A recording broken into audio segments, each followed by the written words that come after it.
Okay, so we know that the Earth is round, like this globe, all right? But when it comes to learning about it, well, that's usually done by looking at a flat map. So the problem is it's impossible to stretch a 3D sphere like the Earth onto a flat sheet of paper. Let me show you with this, all right?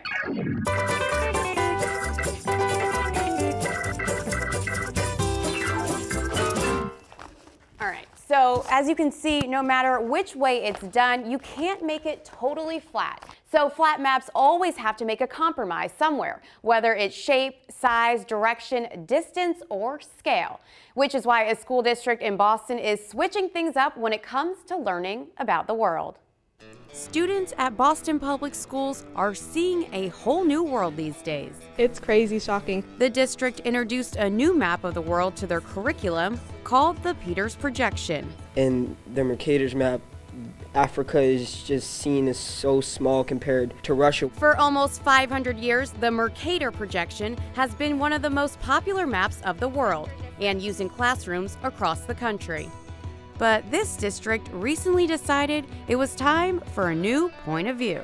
We came together, we collaborated, saw where there were some spaces of bias in our curriculum, and we came to the conclusion that implementing the Peters projection map within classrooms would help alleviate some of that and kind of change perspective a little. The Mercator map was popular because it accurately shows the shape of countries. For example, Brazil looks the same on a flat map and on a globe, but it inaccurately shows the size of countries, like Africa and Greenland. They look the same on the map, but on the globe you can see that Greenland is way smaller than Africa. So why have we been using a wrong map all this time? Well, this map made it easy for sailors back in the day to travel because of the way it was laid out. But now with GPS, some say we don't really need it. Here is the Peters projection. It's an equal area map, which means it displays the correct size of all objects relative to each other. So take a look at Africa and Greenland now. The size is right, much better than the Mercator, but the shape is off because this map stretches the countries a bit. Some argue the Peters is at least more accurate. A child who's only ever seen the Mercator map is going to think Greenland, a country, is about the same size as Africa, which is an entire continent full of many countries.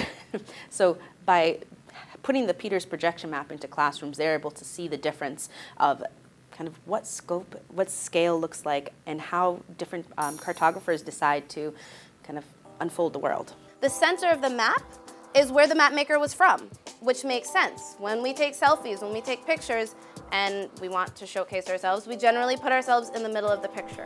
Here in Miss Allie's 10th grade U.S. history class, they're putting things into perspective with the Peters projection and other maps of the world. The goal of the class today was to introduce the students to different maps, kind of teach them a little bit more about perspective, but introduce maps to them in a way that promotes conversation. Do you think this has opened your eyes up, and do you think this is something that other students should learn about as well? It definitely opened my eyes, and I'm pretty sure it opened some of my peers' eyes too. Seeing this new map and seeing it in a different perspective is like kind of shocking to you at first when you see it, but then you really see it and accept it, and it's like, wow. It's like a new learning, a new understanding of how we see ourselves on this earth.